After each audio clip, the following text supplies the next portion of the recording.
Bonjour, nous sommes le 21 juin 2016 dans une série de vidéos consacrée à un dialogue interreligieux entre catholiques et musulmans sunnites avec Arnaud Dumouche, théologien catholique, et Karim Al-Hanafi qui va se présenter.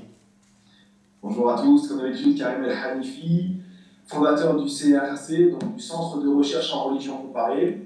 Donc voilà, je suis là pour discuter une fois de plus avec Arnaud sur un thème interreligieux. Le thème d'aujourd'hui, c'est la polygamie. La polygamie dans l'islam, le judaïsme et le christianisme. Et donc Karim a demandé à commencer, donc ce qu'il va faire, il va présenter la position de l'islam telle qu'il la voit. Vas-y Karim. Exactement, je te remercie. Donc voilà, donc pour commencer sur le thème de la polygamie, je dirais que ce soit le Dieu de l'Ancien Testament ou que ce soit le Dieu du Coran, les deux sont d'accord pour avoir permis la polygamie. Ça, c'est un fait qui est avéré. Tout à fait. Le réel débat va partir sur le Nouveau Testament. Qui dit permission ne dit pas forcément obligation. D'ailleurs, les musulmans, par exemple, qui ont cette permission de polygamie, ne représentent même pas 5% de la communauté à être polygame. Donc on voit que c'est même très minoritaire. De même, on ne peut même pas dire que c'est une tradition prophétique obligatoirement appliquée. C'est-à-dire qu'il y a eu des prophètes et des messagers qui ont été polygames et d'autres qui ne l'ont pas été. Eh bien, on pourrait dire que la communauté islamique n'est que le reflet de cette réalité prophétique, à savoir qu'il y a eu des prophètes polygames et d'autres non, et des croyants monogames et des croyants polygames. C'est exactement la même chose, et dans les enfants d'Israël, parmi les croyants, c'était aussi le même cas. Donc voilà pour ce qui est de la permission de la polygamie. Maintenant, on va revenir sur le côté musulman. Le véritable verset qui permet la polygamie, c'est le verset de la sourate 4 au verset 3, où il est permis de prendre 2, 3 ou 4 femmes si on en a la possibilité, et si on n'en a pas la possibilité, ni la possibilité d'être juste, à ce moment-là, on n'en prend qu'une seule. Ce qu'il faut savoir, c'est qu'il ne faut pas découper le verset du contexte réel quand on prend le Coran en tant que tel. Là, le Coran et la polygamie sont en relation avec ce qu'on appelle l'orphelinat. C'est-à-dire que le terme qui est utilisé à l'intérieur, c'est fankiho. Et la particule fa, elle permet en fait de faire suivre, ou de mettre en corrélation, la proposition numéro 1 et la proposition numéro 2. Autrement dit, il faut revenir à ce qui est dit avant cette polygamie pour comprendre dans quel cas c'est utilisé. Et en tout cas, le Coran, lorsqu'on le prend en tant que tel et seul, il ne parle que de la polygamie vis-à-vis de l'orphelinat. Donc par rapport à une femme qui serait abandonnée, c'est ça? Non, par rapport aux orphelins ou aux orphelines qu'un homme pourrait détenir. Et le fait, par exemple, qu'il ait beaucoup d'orphelins à charge, eh bien à ce moment-là, il peut prendre plusieurs épouses afin de l'aider dans cette tâche. D'accord. Ça, c'est le contexte du verset coranique. Maintenant, on peut dire que même la polygamie, est-ce que sociologiquement parlant ou anthropologiquement parlant, ça peut se concevoir? En fait, c'est très simple. Si on part d'un principe qu'on veut le bien pour l'être humain en général, elle peut se comprendre. Pourquoi? Parce qu'il y a des situations sur la Terre qui nécessitent peut-être d'avoir recours à la polygamie. Je m'explique. Par exemple, si on a une guerre et qu'il y a énormément d'hommes qui meurent, c'est très souvent le cas. À ce moment-là, on a un énorme paquet de femmes qui se retrouvent seules. Et qu'est-ce qu'elles vont faire s'il n'y a pas de mari pour les avoir? Elles vont se retrouver soit seules, difficiles à éduquer les enfants, soit si elles n'ont pas d'enfants, elles vont avoir du mal à se subvenir à elles-mêmes et se suffire. Troisièmement, elles peuvent aller après dans des dispositions qui sont compliquées. Certaines, dans des pays qui sont un peu plus pauvres, peuvent aller se prostituer ou autre. On a d'autres cas qui sont d'ordre sociétal et où la polygamie peut régler certaines choses. Par exemple, l'homosexualité masculine actuelle enlève des hommes aptes à être des maris et fait une carence au niveau de la gente féminine par rapport à cela. Il y a aussi le cas de la stérilité. Il y a aussi le cas, par exemple, d'une femme qui ne peut pas subvenir aux besoins de son mari tout le temps, celui-ci étant trop rapproché ou trop fréquent. Ça, tous ces cas-là, ils existent. Il y en a de nombreux autres qui peuvent légitimer la polygamie.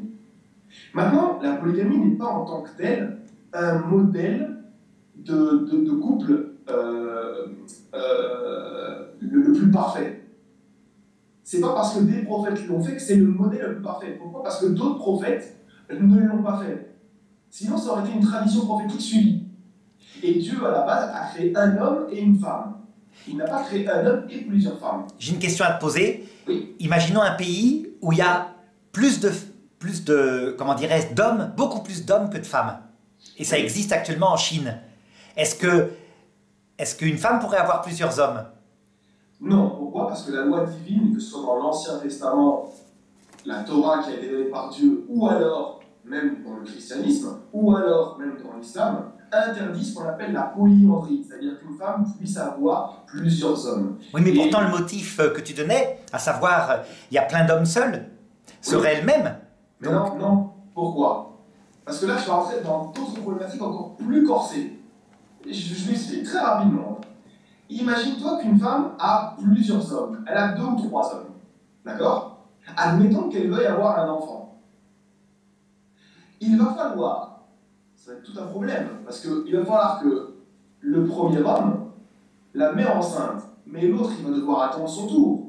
Et ça prend longtemps. Pourquoi? Parce qu'une femme, quand elle est enceinte, ensuite elle accouche. Et puis il y a la reprise après l'accouchement, c'est très long. Et puis qui nous dit que c'est lui qui va viser et qui va atteindre l'ovule?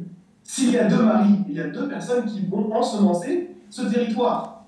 Et s'il y en a 3, c'est encore pire. S'il y en a 4, c'est encore pire. Tu vas te retrouver dans des complications encore plus extrêmes.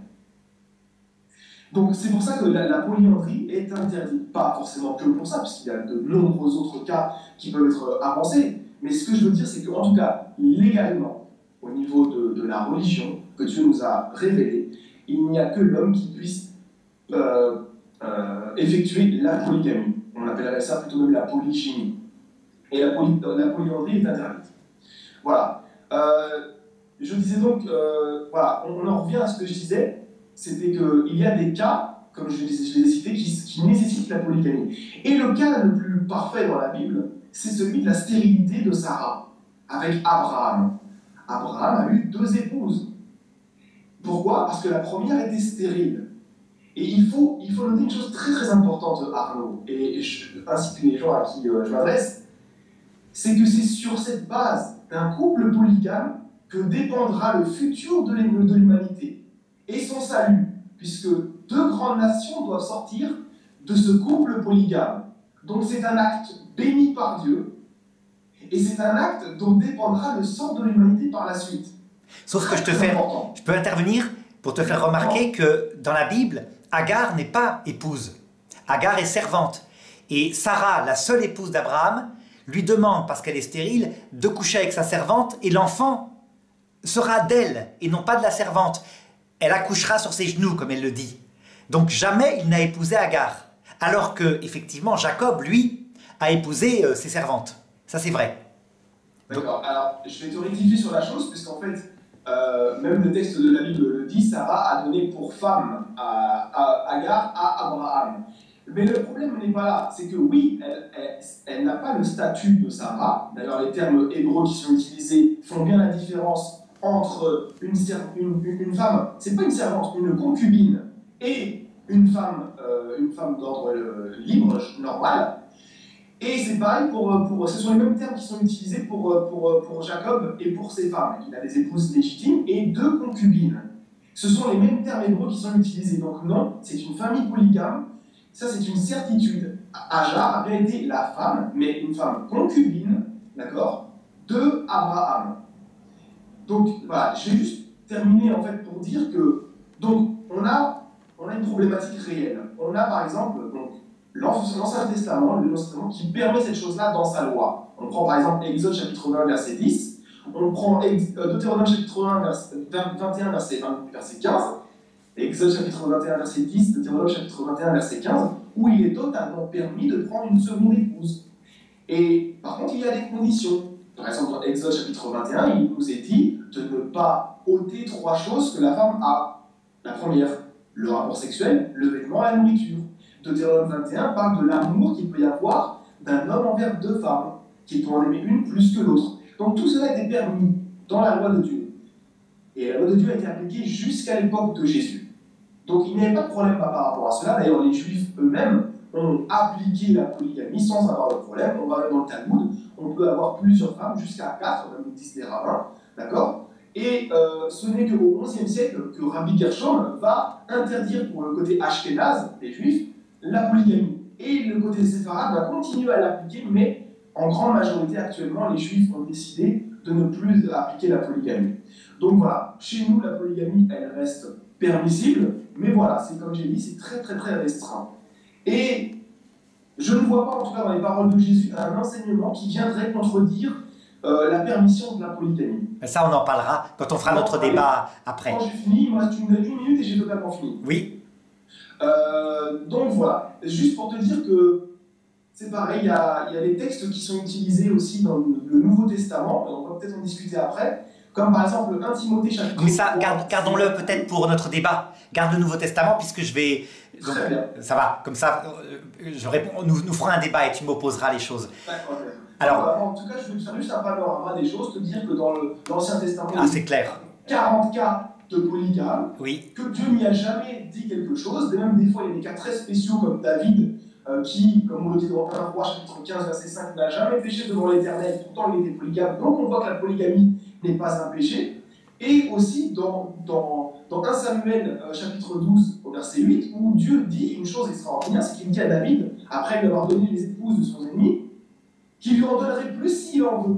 Donc on voit que ce Dieu qui pour vous est trinitaire, donc le Père et le Fils, ont un Saint-Esprit polygame. C'était très normal, en tout cas dans l'Ancien Testament. Maintenant j'aimerais comprendre, toi, qu'est-ce que tu as avancé pour montrer que il n'y a plus de validité de la polygamie. Alors d'abord, petite rectification, David a gravement péché dans l'Ancien Testament, puisqu'il a pris la femme d'un de ses soldats, un soldat très fidèle qui s'appelait Uri le Hittite, il a couché avec, et parce qu'elle est tombée enceinte, il a essayé de faire venir le soldat de l'armée pour qu'il couche avec et que ça passe discrètement. Mais lui était un homme d'honneur, il a refusé de coucher avec tant que ces hommes étaient au combat, alors il l'a fait assassiner.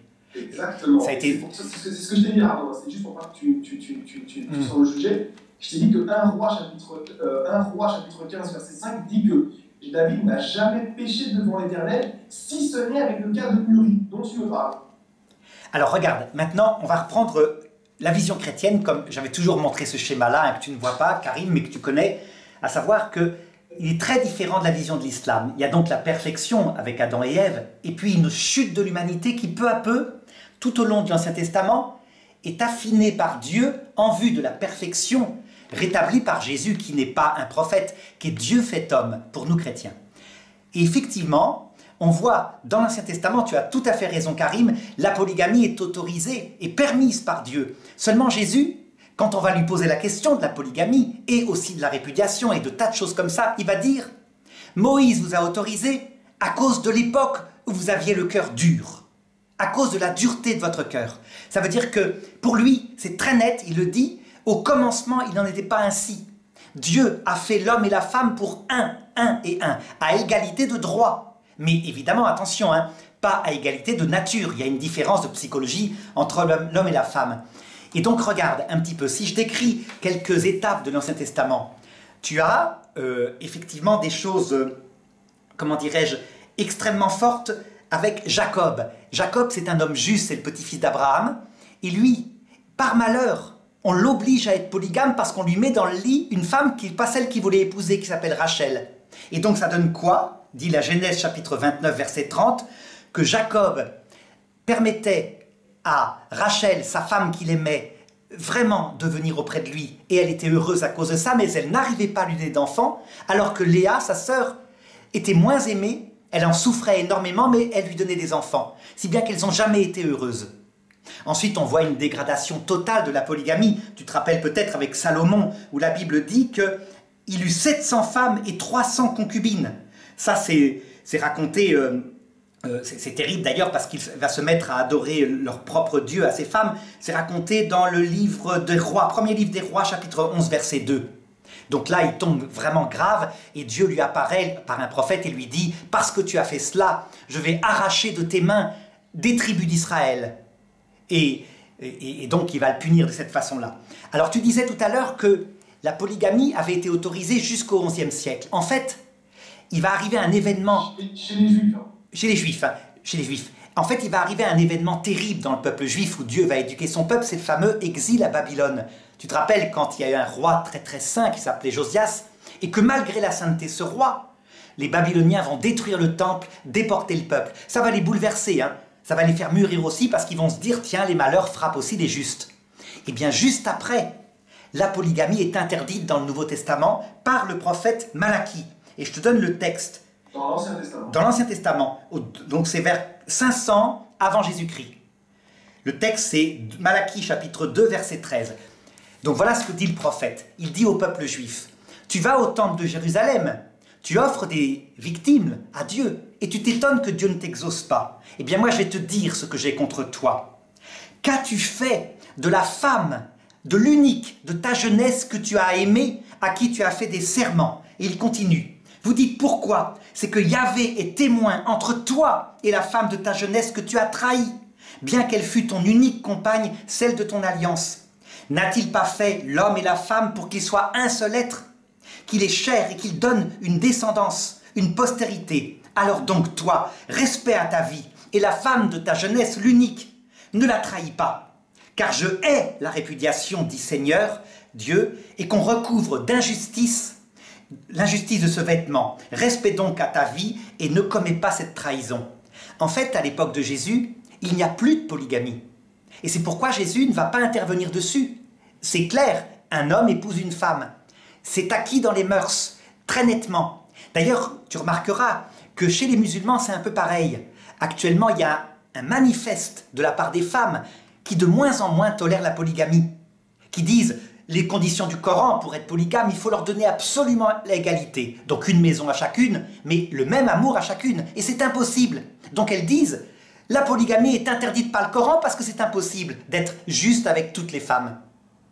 Alors pour Jésus, en ce qui le concerne lui, là c'est clair, il n'en parle pas, mais il raconte très nettement, par rapport à la répudiation, que ça ne doit pas exister. Parce qu'un homme et une femme sont unis pour la vie. Par contre, tu vas sûrement m'opposer une parabole qui se trouve dans l'Écriture où il prend l'histoire suivante pour raconter ce que c'est que le royaume de Dieu. Où il dit, il y a un homme, un roi, vint et 10 vierges l'attendaient. 10 vierges qu'il devait épouser. Il dit, le royaume des cieux est comme ces 10 vierges. Elles ont une lampe à la main et certaines n'ont plus d'huile. Et donc tu vas sûrement me dire, donc la polygamie, elle est racontée dans l'Évangile. En fait, c'est une parabole, c'est un conte de fées. D'ailleurs, dans le texte un petit peu après, toujours Matthieu chapitre 19, hein, là c'est le verset 3, il dit « Je vais vous raconter une autre anecdote pour vous illustrer ce que c'est que le royaume des cieux. » Et là, il prend l'exemple d'un homme qui reçoit une pièce d'argent et qui doit la faire fructifier. Donc, il est clair que pour les catholiques, la polygamie n'a même pas été un problème au début. Je dirais qu'il y a peut-être eu ça chez les Romains, donc qui étaient des païens, et l'Église a tout de suite interdite. Voilà, un petit peu les choses. D'accord, ok. Donc, je te remercie en tout cas pour ton exposition, c'était assez clair, je trouve. Bon, comme à chaque vidéo, on va essayer de revenir sur certains points, comme tu le sais, des points où je suis pas forcément d'accord, mais on va en discuter. Donc, déjà, non, je n'allais pas te citer la parabole des 10 vierges, tout simplement parce qu'en fait, je sais que certains musulmans l'utilisent, mais que ce n'est pas de bonne utilisation, puisqu'en fait, quand on comprend à la lumière de du contexte juif et ce que signifie cette parabole, qui n'est pas un conte de fées quand même, on va peut-être pas aller jusque-là, c'est quand même une parabole, c'est un enseignement. Bref, et donc c'est juste en fait les 10 personnes qui sont là pour accompagner la mariée avec leur lampe jusqu'au mari. C'était le mariage normal chez les juifs. Donc on avait 10 femmes qui étaient là, qui emmenaient la mariée chez le mari, c'est tout. Et elles avaient des lampes. C'est juste un exemple qui a été donné par Jésus. Et d'ailleurs, dans la version, par exemple, syriaque de la Bible, la Peshitta, tu as l'ajout qui permet d'y voir la femme, en fait, ici. Donc, c'est pour ça que des fois, on peut ne pas comprendre le texte, on peut y voir que le mari, mais en fait, non, ça parle d'un mariage. Et c'est pour ça que même la version syriaque, très ancienne, rajoute cette petite information-là. Juste pour te dire, donc cet exemple-là ne concerne pas la polygamie. Deuxièmement, je vais revenir sur Jacob. Jacob, alors oui, il y a eu cette histoire enfin, on l'a un petit peu arnaqué, mais ça ne l'a pas empêché de se marier avec 4 femmes dans tous les cas. Il a eu 2 concubines et 2 femmes normales. Et il n'y avait aucune interdiction par rapport à cela. Et comme je l'ai dit, la loi permet de le faire. Maintenant, tu m'as cité, on va dire, les deux plus gros arguments qui sont avancés, qui sont Marc chapitre 10, versets 6 à 7, qu'on peut retrouver dans l'évangile de Matthieu aussi, et puis dans l'évangile de Luc, puisque ce sont les évangiles synoptiques, et aussi Malachie chapitre 2, versets 13 à 16. Alors, moi, ce que j'aimerais que tu me montres, c'est où est-ce que ça parle de polygamie ici? Dans les deux cas, ça ne parle pas de polygamie, ça parle du divorce. Ça parle de l'unique épouse. Et vraiment, Jésus va reprendre ça en disant une seule chair, un homme et une femme, une seule chair. Tu vois? Va y revenir. Laisse-moi t'expliquer, ensuite tu verras si tu as déjà compris le texte comme cela. Jésus parle ici du divorce. C'est d'ailleurs le cas pour lequel on est venu le consulter. On est venu lui tendre un piège par rapport à cela. Et lui renvoie, en fait, ces gens-là qui ont, entre guillemets, un cœur mauvais, puisqu'en fait, tu avais deux écoles à l'époque de Jésus. Tu avais l'école de Hillel et l'école de Shammai. L'école de Hillel était très laxiste sur le divorce. Elle permettait qu'une femme puisse se faire divorcer pour n'importe quoi, même un plat qui n'était pas bien cuit. L'école de Shammai, elle, interdisait tout type de divorce, sauf en cas d'adultère. Donc on voit que la parole de Jésus est en corrélation avec l'école de Shammai. Mais lui, il connaît les dissensions qu'il y a et les différences entre les différents groupes et les différents groupes jurisprudentiels, etc. Donc ce qu'il va faire, c'est qu'il va, comme d'habitude, utiliser une rhétorique qui est très forte. Et il va utiliser le texte de la Genèse pour leur montrer une chose, c'est que c'est dans Genèse chapitre 2, verset 24, où il est dit que l'homme quittera son père et sa mère et s'attachera à sa femme, et les deux ne formeront qu'une seule chair. Il reprend ce texte-là pour pouvoir dire aux gens, ne divorcez pas, ne séparez pas la chose que Dieu a unie. Mais regarde bien le texte de Malachie, tu verras, il répète sans arrêt, ton unique. On n'est pas sur Malachie, on est sur Marc. Laisse-moi juste terminer. Je suis sur Marc et la parole de Jésus depuis tout à l'heure.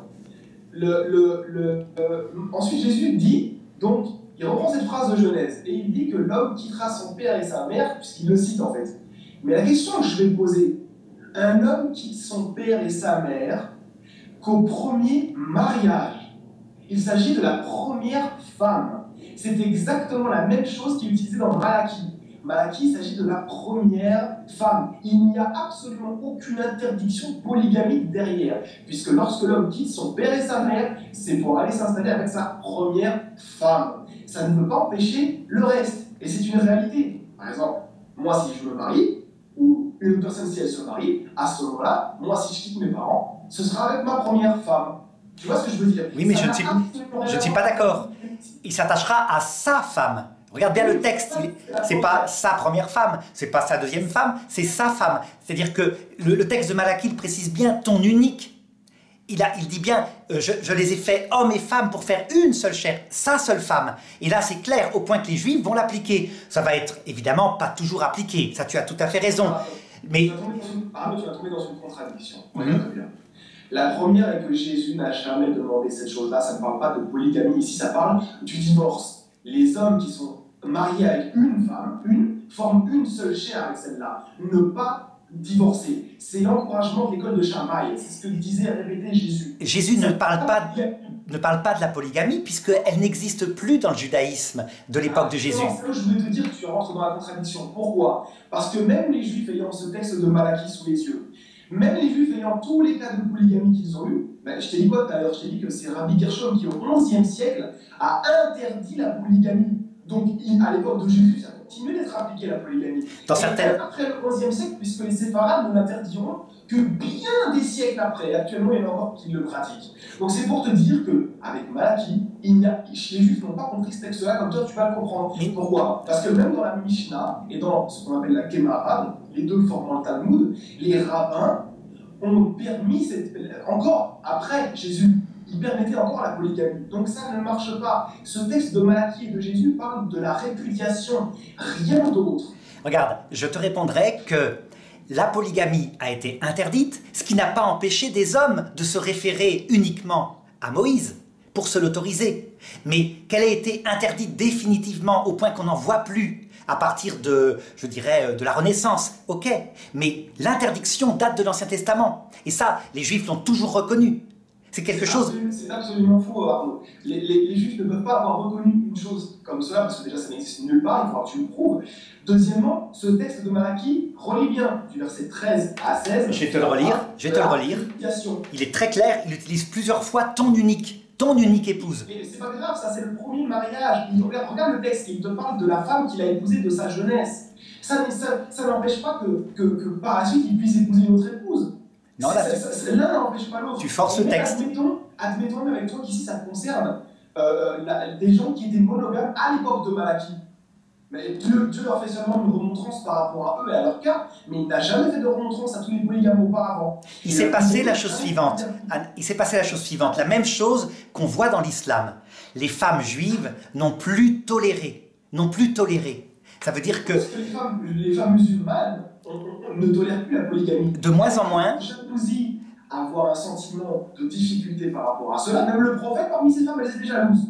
Entre elles. Voilà. Mais ça, c'est humain. Mais que tu me dises que les femmes musulmanes, donc là tu parles pour elles, viennent dire que le Coran interdit la polygamie. Non. Les femmes ne disent pas ça. Les femmes reconnaissent que le Coran autorise 4 femmes, mais les femmes s'opposent de plus en plus à la polygamie.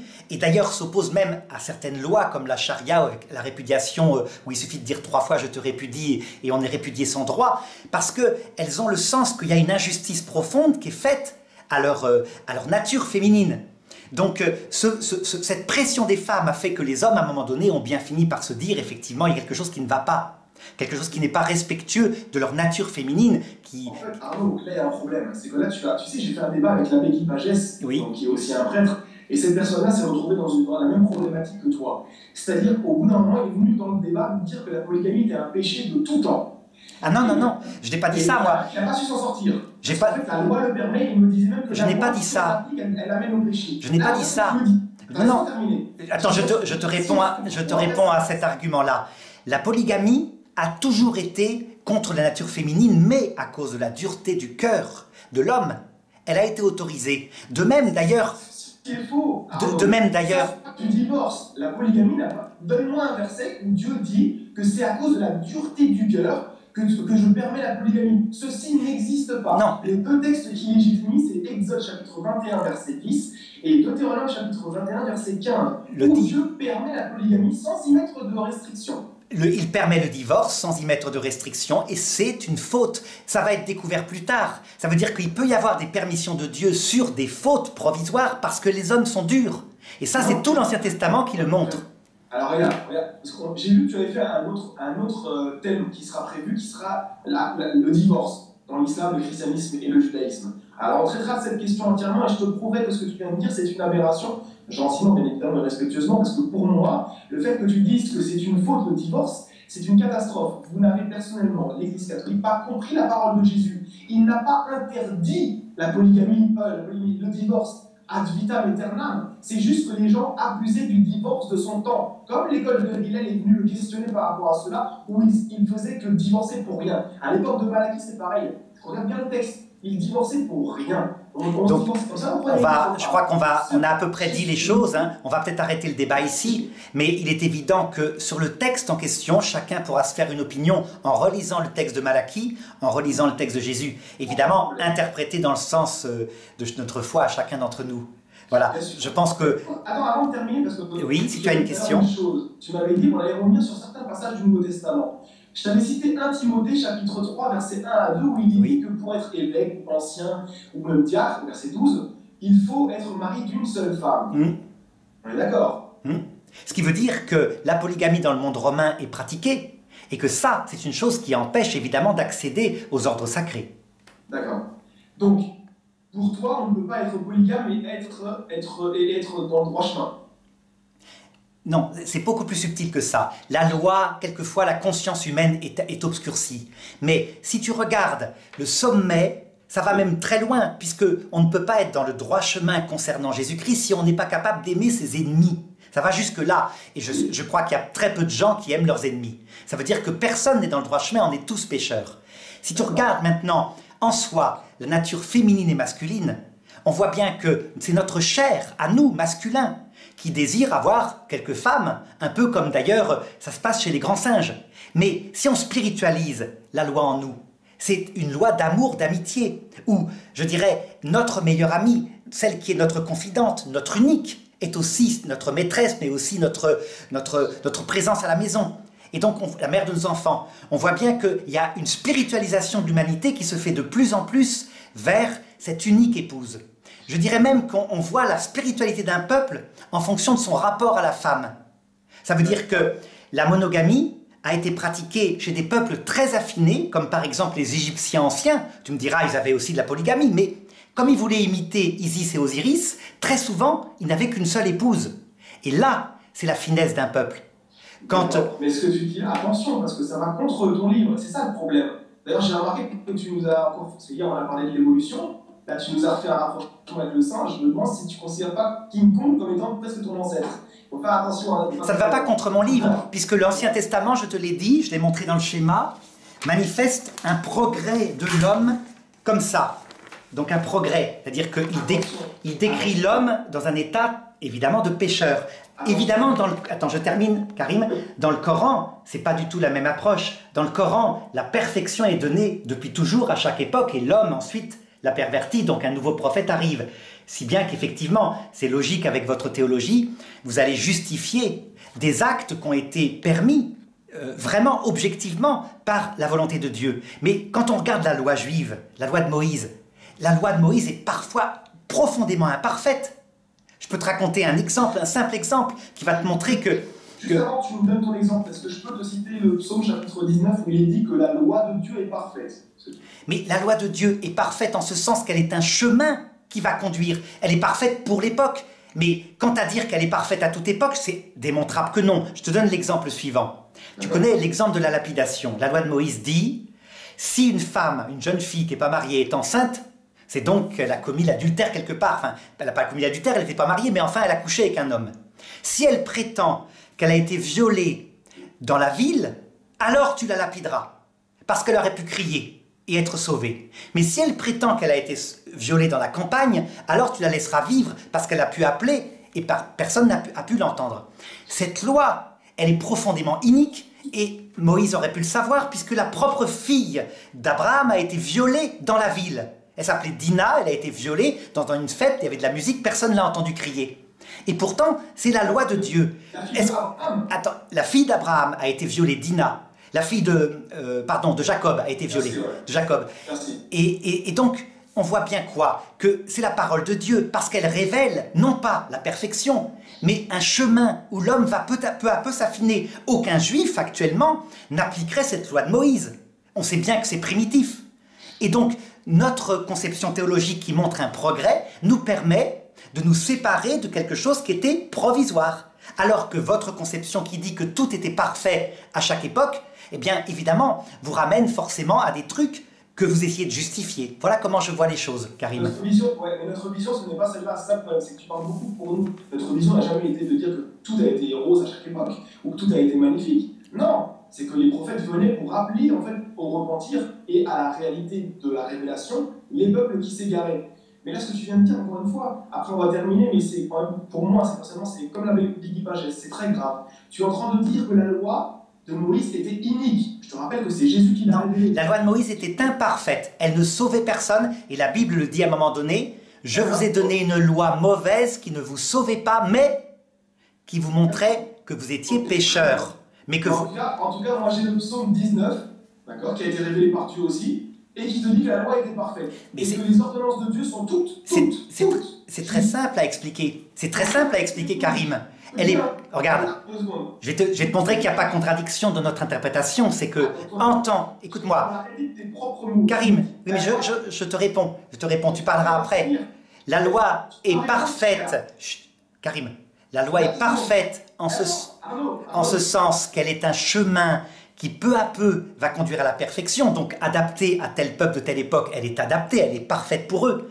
Mais la seule loi parfaite en soi, c'est évidemment la loi qui fait qu'on ne divorce pas, qu'on est fidèle, qu'on aime ses ennemis, qu'on ne répond pas à la violence par la violence. C'est la loi de Jésus-Christ.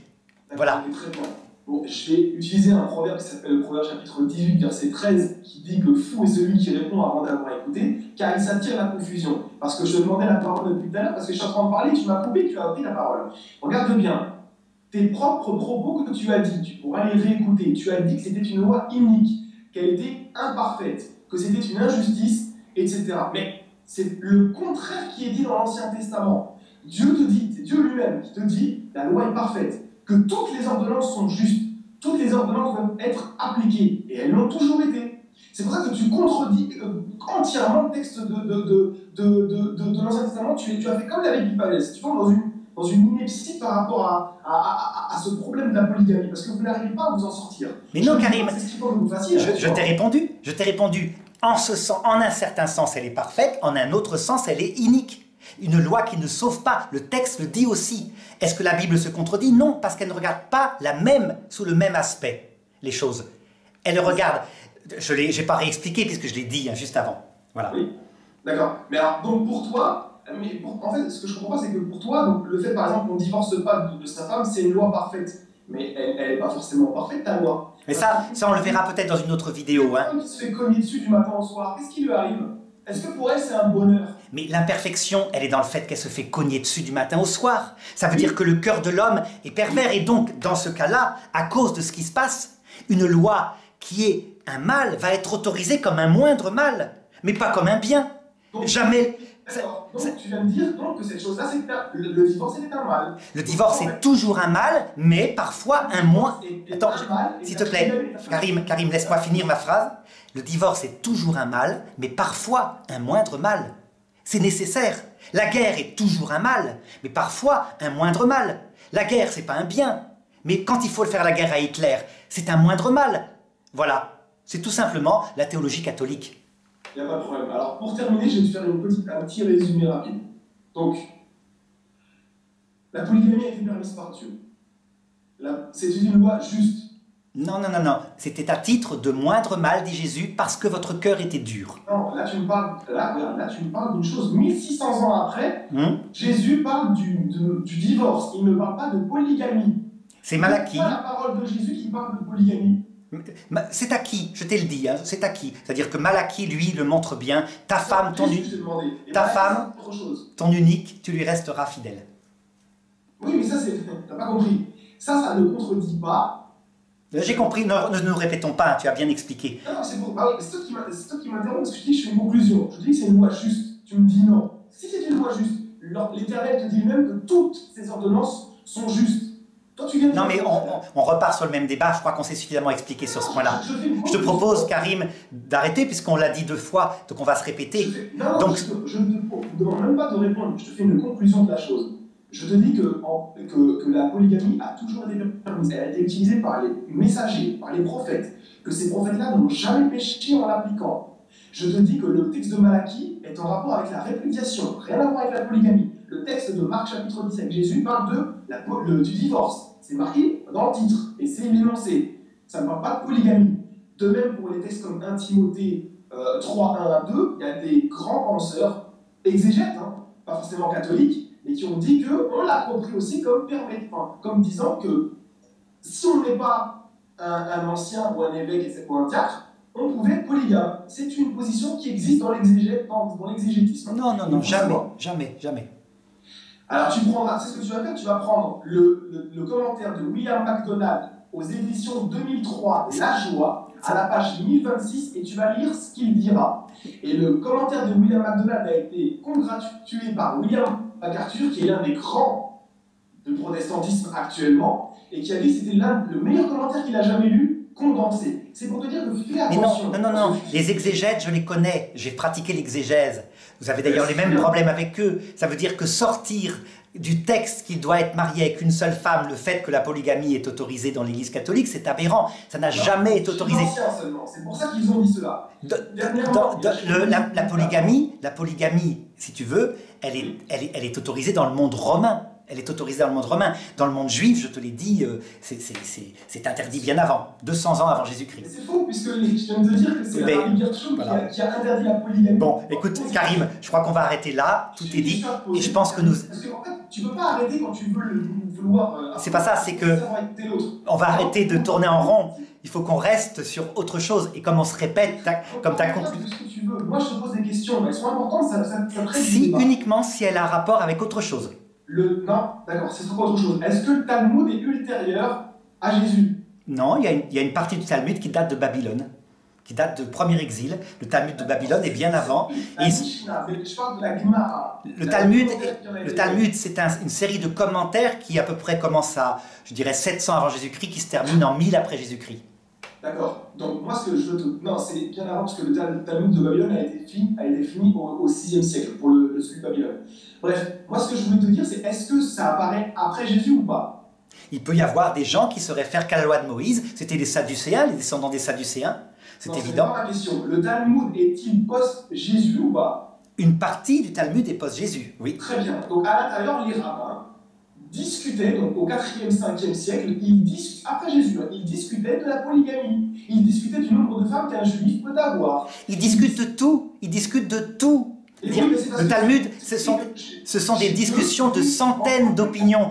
Je dirais même, quand on lit le Talmud, quand il y a deux rabbins qui discutent, ils ne sont pas d'accord, ils créent deux judaïsmes. C'est comme ça, c'est le propre... Il n'y a pas de pas d'accord. Là, le Talmud te parle de la polygamie qui est permise et ils te définissent le nombre de femmes. Le roi... Tu trouveras même la réincarnation dans le Talmud. Tu trouveras tout. Le problème, c'est que ce sont des discussions théologiques, ça ne peut pas être une doctrine.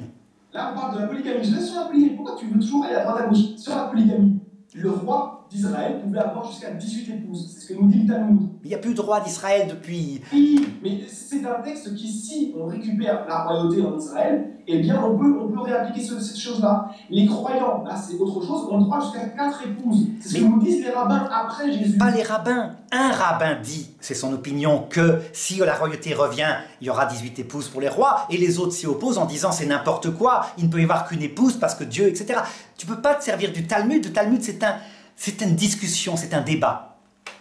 Très bien, on va arrêter là. Merci Karim. Mais bon, il serait quand même mieux d'étudier mieux les sources pour pouvoir discuter ces choses-là, parce que je sens que tu ne maîtrises pas le judaïsme. Eh bien, je te dis, chacun lira le livre de Malachie. Voilà. Alors à bientôt, Karim. C'était un peu plus mouleux que d'habitude, mais c'est un débat, il n'y a aucun problème. Et ça me fait plaisir en tout cas de discuter avec toi comme d'habitude. Merci. Au revoir. Au revoir.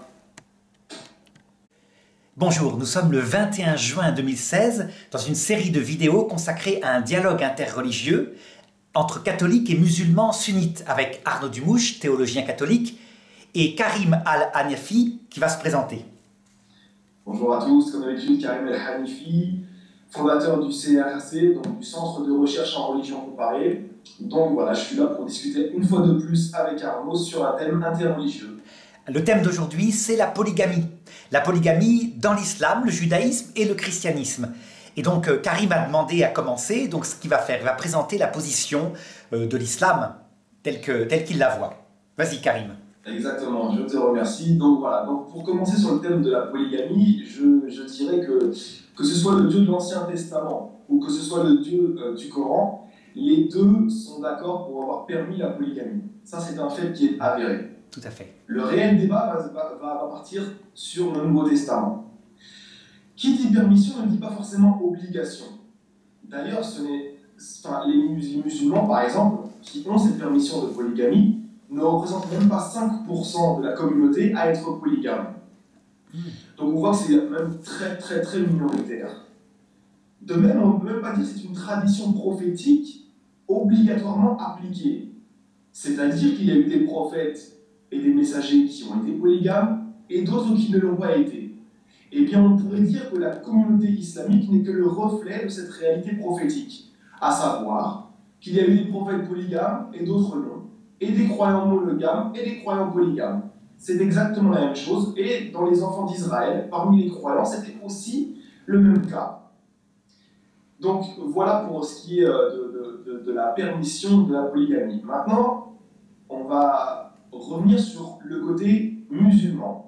Le véritable verset qui permet la polygamie, c'est le verset de la sourate 4, au verset 3, où il est permis de prendre 2, 3 ou 4 femmes, si on en a la possibilité, et si on n'en a pas la possibilité, ni la possibilité d'être juste, à ce moment-là, on n'en prend qu'une seule.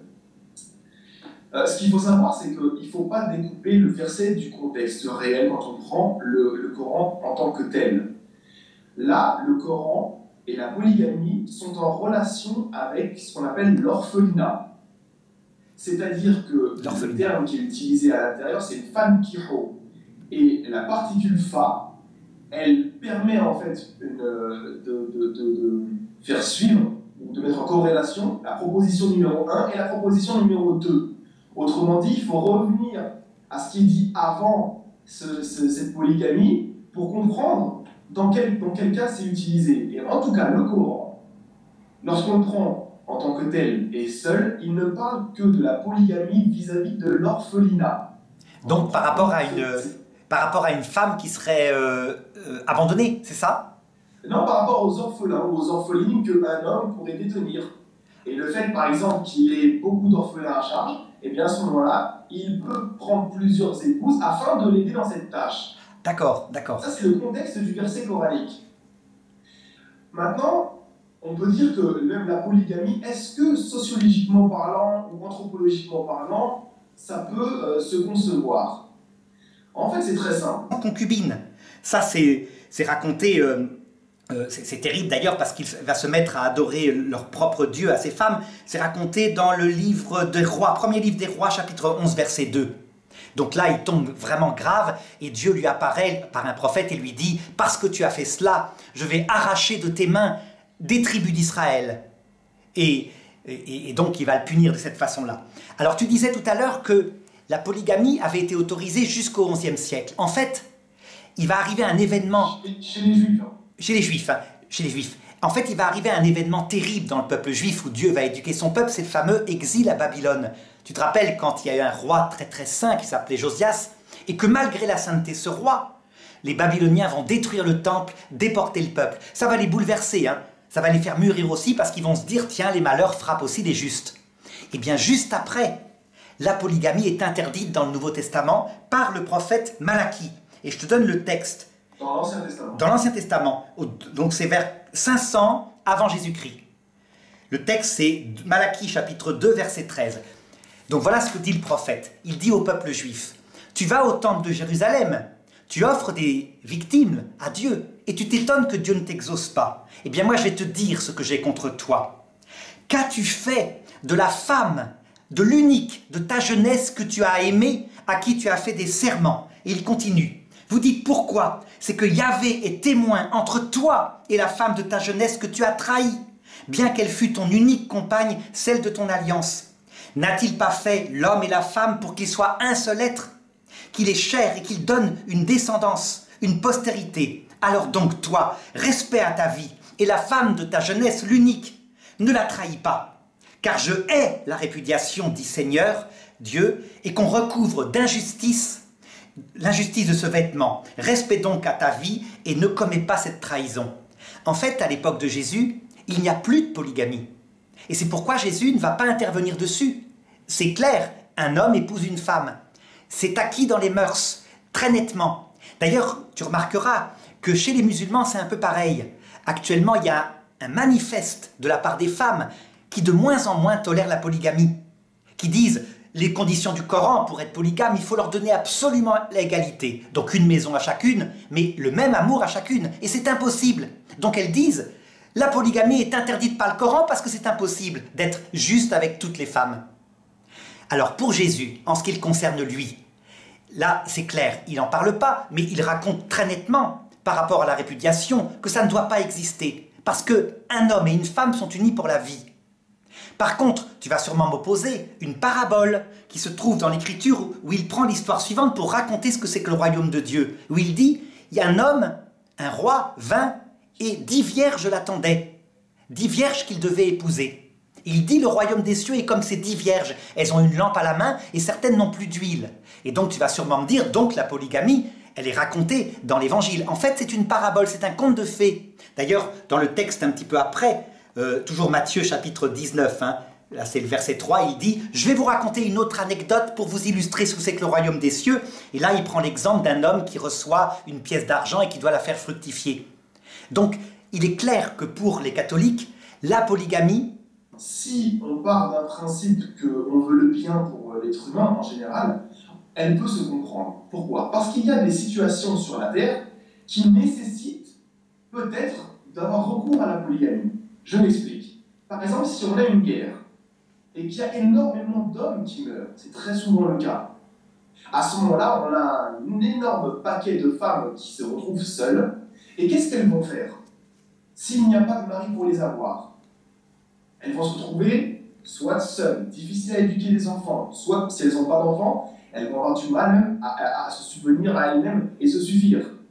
Troisièmement, elles peuvent aller après dans des dispositions qui sont compliquées. Certaines, dans les pays qui sont un peu plus pauvres, peuvent aller se prostituer ou autre. On a d'autres cas qui sont d'ordre sociétal et où la polygamie peut régler certaines choses.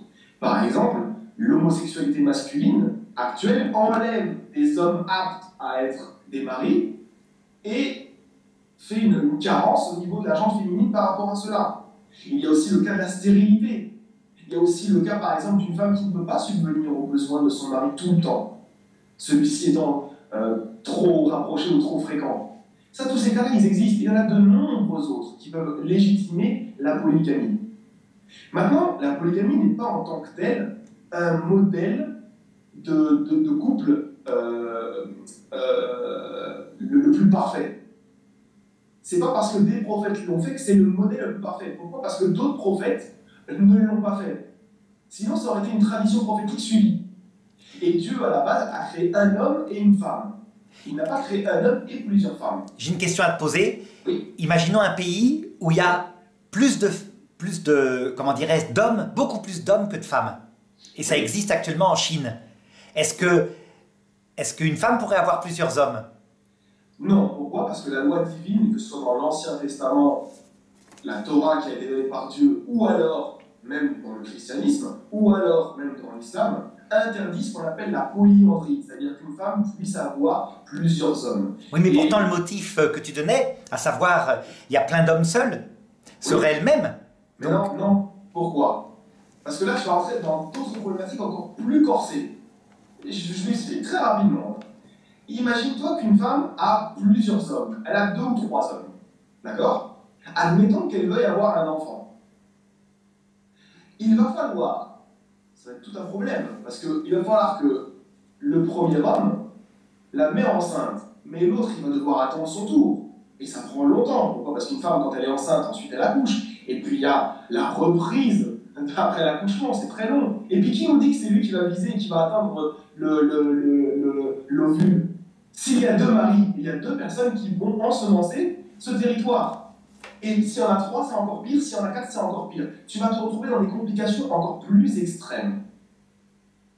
Donc c'est pour ça que la polyandrie est interdite. Pas forcément que pour ça, puisqu'il y a de nombreux autres cas qui peuvent être avancés. Mais ce que je veux dire, c'est qu'en tout cas, légalement, au niveau de la religion que Dieu nous a révélée, il n'y a que l'homme qui puisse effectuer la polygamie. On appellerait ça plutôt même la polygynie. Et la polyandrie est interdite. Voilà. Je disais donc, voilà, on en revient à ce que je disais, c'était qu'il y a des cas, comme je les ai cités, qui nécessitent la polygamie. Et le cas le plus parfait dans la Bible, c'est celui de la stérilité de Sarah, avec Abraham. Abraham a eu 2 épouses. Pourquoi? Parce que la première était stérile. Et il faut noter une chose très très importante, Arnaud, et ainsi que les gens à qui je m'adresse, c'est que c'est sur cette base d'un couple polygame que dépendra le futur de l'humanité et son salut, puisque 2 grandes nations doivent sortir de ce couple polygame. Donc c'est un acte béni par Dieu, et c'est un acte dont dépendra le sort de l'humanité par la suite. Sauf que je peux intervenir pour te faire remarquer que dans la Bible, Agar n'est pas épouse. Agar est servante. Et Sarah, la seule épouse d'Abraham, lui demande, parce qu'elle est stérile, de coucher avec sa servante, et l'enfant sera d'elle, et non pas de la servante. Elle accouchera sur ses genoux, comme elle le dit. Donc jamais il n'a épousé Agar. Alors que, effectivement, Jacob, lui, a épousé ses servantes. Ça, c'est vrai. D'accord. Alors, je vais te rectifier sur la chose, puisqu'en fait, même le texte de la Bible le dit, Sarah a donné pour femme à Agar à Abraham. Mais le problème n'est pas là. C'est que oui, elle n'a pas le statut de Sarah. D'ailleurs, les termes hébreux qui sont utilisés font bien la différence entre une femme, c'est pas une servante, une concubine, et une femme d'ordre libre, normale. Et c'est pareil ce sont les mêmes termes qui sont utilisés pour Jacob et pour ses femmes. Il a des épouses légitimes et deux concubines. Ce sont les mêmes termes hébreux qui sont utilisés. Donc non, c'est une famille polygame. Ça, c'est une certitude. Hajar a bien été la femme, mais une femme concubine, d'accord, de Abraham. Donc voilà, je vais juste terminer en fait pour dire que donc on a une problématique réelle. On a par exemple donc l'Ancien Testament, le Nouveau Testament qui permet cette chose-là dans sa loi. On prend par exemple Exode chapitre 20 verset 10, on prend Deutéronome chapitre 21 verset 15, Exode chapitre 21 verset 10, Deutéronome chapitre 21 verset 15, où il est totalement permis de prendre une seconde épouse. Et par contre, il y a des conditions. Par exemple, dans Exode chapitre 21, il nous est dit de ne pas ôter 3 choses que la femme a. La première, le rapport sexuel, le vêtement et la nourriture. Deutéronome 21 parle de l'amour qu'il peut y avoir d'un homme envers 2 femmes, qui peut en aimer une plus que l'autre. Donc tout cela était permis dans la loi de Dieu. Et la loi de Dieu a été appliquée jusqu'à l'époque de Jésus. Donc il n'y avait pas de problème par rapport à cela. D'ailleurs, les Juifs eux-mêmes ont appliqué la polygamie sans avoir de problème. On va même dans le Talmud, on peut avoir plusieurs femmes, jusqu'à 4, même disent les rabbins, d'accord. Et ce n'est qu'au XIe siècle que Rabbi Gershom va interdire pour le côté ashkénaze des Juifs la polygamie. Et le côté séfarade va continuer à l'appliquer, mais en grande majorité actuellement, les Juifs ont décidé de ne plus appliquer la polygamie. Donc voilà, chez nous, la polygamie, elle reste permissible, mais voilà, c'est comme j'ai dit, c'est très très très restreint. Et je ne vois pas, en tout cas dans les paroles de Jésus, un enseignement qui viendrait contredire la permission de la polygamie. Ça, on en parlera quand on fera notre débat après. Quand j'ai fini, il me reste une minute et j'ai totalement fini. Oui. Donc voilà, juste pour te dire que c'est pareil, il y a des textes qui sont utilisés aussi dans le Nouveau Testament, on va peut-être en discuter après, comme par exemple 1 Timothée chapitre 3. Mais ça, gardons-le peut-être pour notre débat. Garde le Nouveau Testament, puisque je vais... Donc, très bien. Ça va, comme ça, nous ferons un débat et tu m'opposeras les choses. D'accord, ok. Alors, en tout cas, je vais te faire juste un panorama des choses, te dire que dans l'Ancien Testament, c'est clair. 40 cas de polygames, Oui. que Dieu n'y a jamais dit quelque chose, et même des fois il y a des cas très spéciaux comme David, qui, comme on le dit dans 1 Roi chapitre 15 verset 5, n'a jamais péché devant l'Éternel, pourtant il était polygame, donc on voit que la polygamie n'est pas un péché, et aussi dans 1 Samuel chapitre 12 au verset 8, où Dieu dit une chose extraordinaire, c'est qu'il dit à David, après lui avoir donné les épouses de son ennemi, qu'il lui en donnerait plus s'il en veut. Donc on voit que ce Dieu qui pour vous est trinitaire, donc le Père et le Fils, ont un Saint-Esprit polygame. C'était très normal, en tout cas dans l'Ancien Testament. Maintenant, j'aimerais comprendre, toi, qu'est-ce que tu as avancé pour montrer que il n'y a plus de validité de la polygamie. Alors d'abord, petite rectification, hein. David a gravement péché dans l'Ancien Testament, puisqu'il a pris la femme d'un de ses soldats, un soldat très fidèle qui s'appelait Uri le Hittite. Il a couché avec, et parce qu'elle est tombée enceinte, il a essayé de faire venir le soldat de l'armée pour qu'il couche avec et que ça passe discrètement. Mais lui était un homme d'honneur, il a refusé de coucher avec tant que ses hommes étaient au combat, alors il l'a fait assassiner. Exactement. Ça a été... C'est ce que je t'ai dit, c'est juste pour pas que tu sois le sujet. Je t'ai dit que 1 Roi chapitre 15 verset 5 dit que David n'a jamais péché devant l'Éternel, si ce n'est avec le cas de Uri, dont tu me parles. Alors regarde, maintenant on va reprendre la vision chrétienne, comme j'avais toujours montré ce schéma-là, hein, que tu ne vois pas, Karim, mais que tu connais, à savoir qu'il est très différent de la vision de l'islam. Il y a donc la perfection avec Adam et Ève, et puis une chute de l'humanité qui peu à peu, tout au long de l'Ancien Testament, est affinée par Dieu en vue de la perfection rétablie par Jésus, qui n'est pas un prophète, qui est Dieu fait homme pour nous chrétiens. Et effectivement, on voit dans l'Ancien Testament, tu as tout à fait raison Karim, la polygamie est autorisée et permise par Dieu. Seulement Jésus, quand on va lui poser la question de la polygamie et aussi de la répudiation et de tas de choses comme ça, il va dire « Moïse vous a autorisé à cause de l'époque où vous aviez le cœur dur, à cause de la dureté de votre cœur. » Ça veut dire que pour lui, c'est très net, il le dit, au commencement, il n'en était pas ainsi. Dieu a fait l'homme et la femme pour un et un, à égalité de droit. Mais évidemment, attention, hein, pas à égalité de nature. Il y a une différence de psychologie entre l'homme et la femme. Et donc, regarde un petit peu, si je décris quelques étapes de l'Ancien Testament, tu as effectivement des choses, comment dirais-je, extrêmement fortes avec Jacob. Jacob, c'est un homme juste, c'est le petit-fils d'Abraham. Et lui, par malheur, on l'oblige à être polygame parce qu'on lui met dans le lit une femme qui n'est pas celle qu'il voulait épouser, qui s'appelle Rachel.